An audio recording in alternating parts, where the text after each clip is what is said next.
اعوذ باللہ من الشیطان الرجیم بسم اللہ الرحمن الرحیم اللہم صلی علی سیدنا محمد معدن الجود والکرم وآلہ وسلم۔ سامعین و ناظرین اکرام، السلام علیکم ورحمۃ اللہ وبرکاتہ۔ آج کا ہمارا موضوع یہ ہے کہ اسلام کیا ہے۔ دیکھیں، اسلام کا تعلق جو ہے، اسلام دراصل یہ ہے، سب سے پہلے آپ دیکھیں کہ انسان کیا ہے، انسان کو اللہ تعالیٰ نے دنیا میں کیوں بھجوایا ہے، یہ آپ سوال قائم کریں تو بہتر ہے۔ انسان کو اللہ تعالیٰ نے اپنے لیے پیدا کیا ہے، اپنی ملاقات، اپنا قرب اور اپنے دیدار کے شرف سے اللہ تعالیٰ انسان کو نوازنا چاہتا ہے۔ دنیا میں کیوں آیا انسان کہ یہ اللہ تعالیٰ کی ملاقات کے لیے تیاری کرے، اللہ کے دیدار کے لیے اپنے آپ میں اتنی اہلیت پیدا کرے۔ اچھا، اب یہ ہوگا کیسے؟ اس کے لیے اللہ تعالیٰ نے ایک بہت اچھا اور آسان طریقہ کار بنا دیا ہے، اور وہ یہ ہے کہ انسان کو اختیار دے کے پیدا کیا ہے۔ اختیار یعنی ہمارے پاس دیکھیں باقی مخلوقات کے پاس ایسا اختیار نہیں ہے، اور اختیار یہ ہے کہ آپ اپنے مقصد پیدائش سے انحراف کر سکتے ہیں، یہ اختیار ہے۔ آپ غیر یعنی جس کام کے لیے اللہ تعالیٰ نے آپ کو پیدا کیا ہے وہ کام نہ کرنے کا آپ کو اختیار دے کے بھجوایا ہے کہ ٹھیک ہے آپ حالانکہ دنیا میں آپ دیکھیں کوئی ایسی مخلوق نہیں ہے جس کو اس کی حد سے تجاوز کا اختیار دیا ہے کوئی ایسی مخلوق؟ کوئی ایسی مخلوق نہیں۔ بچھو ہوگا تو ڈنک مارے گا، وہ اس کی فطرت ہے، اس کا کام ہے۔ تو انسان کو اب یہ طریقہ کار ہے اللہ تعالیٰ کا، اس میں حکمت ہے اختیار دینے میں، اور یہ بہت ایک آسان ذریعہ ہے۔ اللہ تعالیٰ نے آپ کو اختیار دے کے بھجوایا ہے، مقصود اللہ ہے، اس بات پہ خوب غور کریں، ہمارا یہ بات سمجھ میں نہیں آتی۔ مقصود اللہ کی ذات ہے اور اللہ کے لیے زندگی گزارنی ہے۔ اور اچھا، اب وہ کامیاب کیسے ہوگا انسان کہ یہ اللہ کو اپنا مقصود حیات بنا لے۔ اسلام سب سے پہلے ایک عقیدے کا نام ہے، عمل بات کی بات ہے۔ سب سے پہلے عقیدہ ہے اسلام، ایک نظریہ ہے، ایک خیال ہے۔ اگر وہ خیال آپ کا نہیں ہے، اگر وہ مائنڈ آپ سیٹ نہیں کرتے تو آپ جو اسلام کے کام کر رہے ہیں وہ فضول ہیں۔ یہ ایسے اعمال اللہ تعالیٰ فرما رہا ہے میں ایک گٹھری کی صورت میں اس کے سامنے لاؤں گا اور اس کے منہ پہ دے ماروں گا اور اس کو ایک اڑتی ہوئی دھول بنا دوں گا۔ جو نمازیں اس نے پڑھی مقصد یہ نہیں تھا، اللہ کی ملاقات اس کا مقصد ہی نہیں ہے، اللہ کی ملاقات کا انتظار ہی نہیں ہے، اللہ کی ملاقات کی تیاری کا اہتمام ہی نہیں ہے۔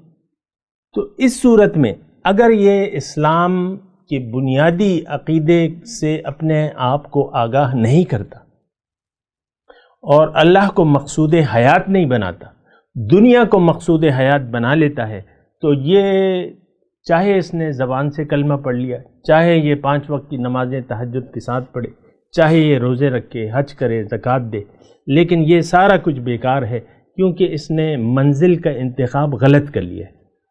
اس کی منزل اب دنیا ہے، دنیاوی، لم یرد الا الحیات الدنیا، قرآن میں ہے نا، فَأَعْرِضْ عَمَّنْ تَوَلَّى عَنْ ذِكْرِنَا وَلَمْ يُرِدْ إِلَّا الْحَيَاةَ الدُّنْيَا۔ آپ اس شخص سے اپنا منہ موڑ لیجیے جو پھر گیا میری یاد سے، میں اس کا مقصود ہی نہیں ہوں۔ آج آپ بتائیں کہ کتنے لوگ ایسے ہیں جن کا مقصود حیات اللہ ہے؟ ہمارا مقصود حیات تو دنیا ہے۔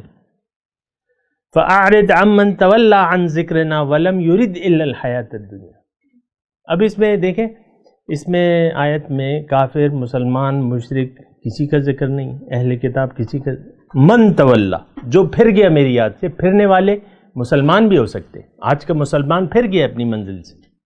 آج کے مسلمان کی منزل ظاہر ہے، باطن نہیں ہے کہ نہیں ہے؟ ظاہر منزل ہے۔ تو اب یہ اگر اسلام، یہ جو زبانی کلامی مسلمان ہے، یہ چند افعال کے ذریعے اپنے آپ کو دوزخ کی آگ سے نہیں بچا سکتا جب تک یہ اپنے نظریے کو چینج نہ کر لے۔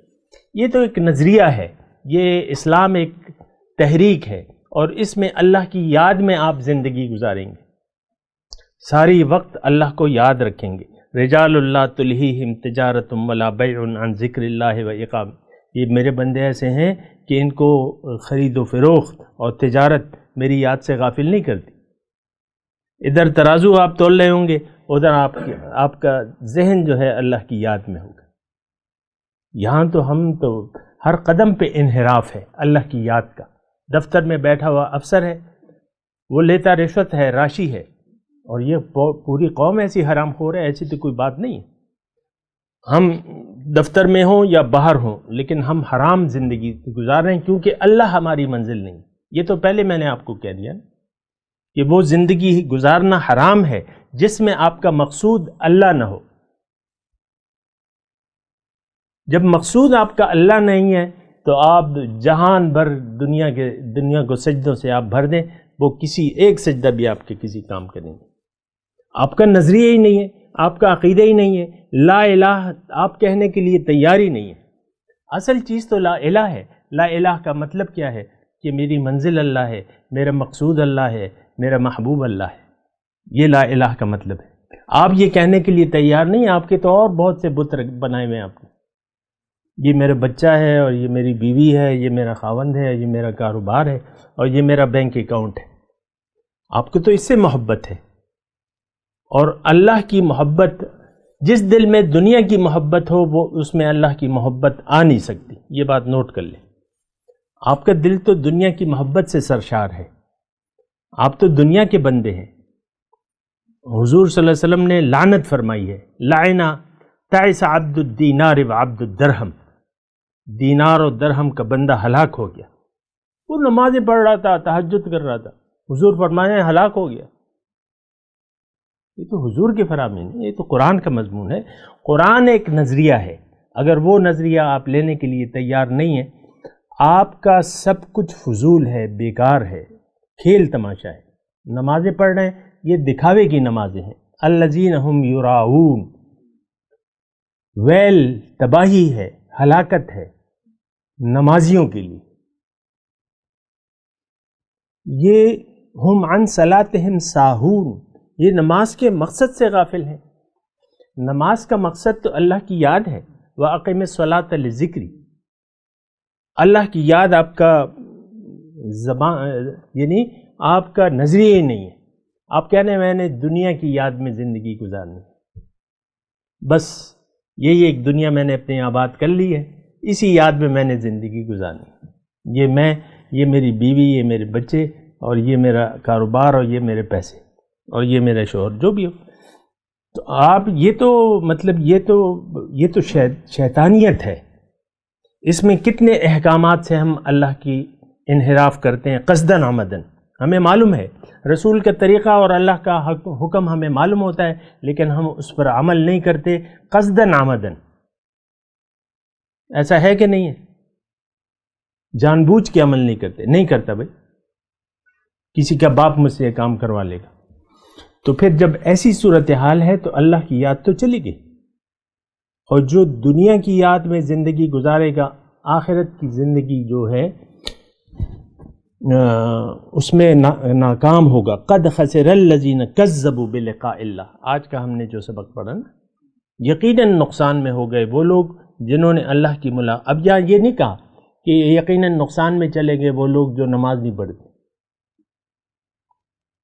لقاء، ملاقات. یہ ملاقات ایسی بات ہے کہ اس پہ ہمارا ذہن آتے ہی نہیں ہے، بالکل نہیں آتا. اس کو ہم ترجیح زندگی بنانے کے لیے تیار ہی نہیں. ابھی مضمون گزرا ہے کہ اے رسول، آپ بھی اگر ان کو کہیں، آپ کی محفل میں یہ بیٹھیں گے اور وہ کہیں گے تو آپ بھی ان کو نہیں سکھا سکتے. اے رسول، آپ بھی ان کو نہیں سکھا سکتے.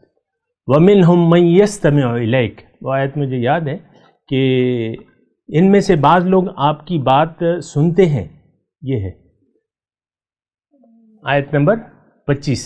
ان میں سے بعض لوگ آپ کی باتوں کو کان لگا کے سنتے ہیں، لیکن ان کے دل پر پردہ ہے، دنیا کا پردہ ہے. دنیا کا پردہ اگر آپ ہٹانے کے لیے تیار نہیں ہیں، اس کو پھاڑنے کے لیے تیار نہیں ہیں، تو رسول کی آواز کا بھی آپ پر کوئی اثر نہیں ہوگا. آج بھی اللہ کی آواز، رسول کی آواز ہم پر کوئی اثر نہیں ڈالتی۔ مجال ہے کوئی قرآن کی کوئی آیت یا حضور کا ایک عمل یا ان کی ایک سنت آپ کی زندگی بدل دے؟ ہو ہی نہیں سکتا۔ ہم تو دنیا کے بندے ہیں، ہم تو درہم و دینار کے بندے ہیں۔ بہرحال یہ غور کرنا چاہیے۔ وآخر دعوانا ان الحمدللہ رب العالمین۔ مولاي صل وسلم دائما ابدا على حبيبك خير الخلق كلهم